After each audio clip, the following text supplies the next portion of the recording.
JNTU engineering కళాశాల hostel పరిస్థితి గింత అధ్వానంగా తయారైందిలా. అసలు పిల్లగాళ్ళు ఏం తింటున్నారు, ఏం చేస్తున్నారు అనేకింత కూడా కొంచెమైనా శ్రద్ధ పెడతలేరట గా యాజమాన్యం. మరిగా ఫుడ్ ముచ్చట ఏందో ఒకసారి చూద్దామా.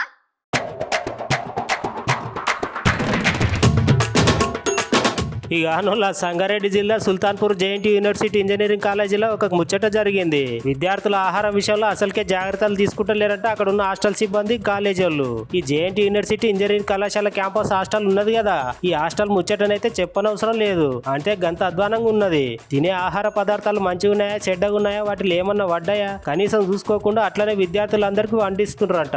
ఈ ముచ్చట్లనే భాగంగా పిల్లగాండ్లు పొద్దున పూట తినే అల్పాహారం చట్నీలా పురుగులు ఇంకా ఎలకలు వాడి అటు ఇటు తిరుగుతున్నాయంట. గట్ల చట్నీని కూడా విద్యార్థులకు పెడుతున్నారంట ఈ క్యాంపస్ హాస్టళ్లలో. ఈ వీడియో చూసిన వాళ్ళందరూ మరి ఇంత అధ్వానం అనుల్లా. పైసలు పెట్టి హాస్టల్లో చదువుకుంటా క్యాంపస్ హాస్టల్లో సీట్లు తెచ్చుకుంటే తినే భోజన విషయంలో గింత అధ్వానంగా చేస్తున్నారని అంటున్నారు.